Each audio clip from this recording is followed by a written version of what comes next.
ration card को नहीं बड़ घोषणा नुआ वर्षरु बंटा जिवो 15 लाख राशन कार्ड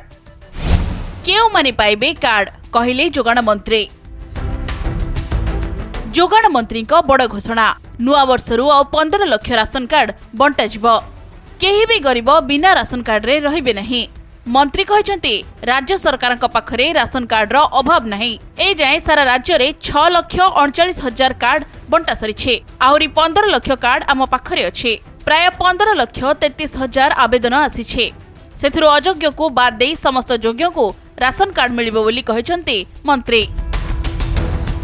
एबे 15 लाख कार्ड आम पाखे आहरी अच्छी बंटन हवा पाई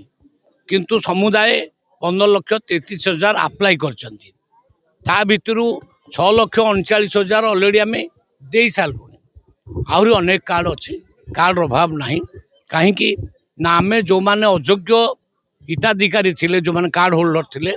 तांको आम ऑलरेडी काटी देइछु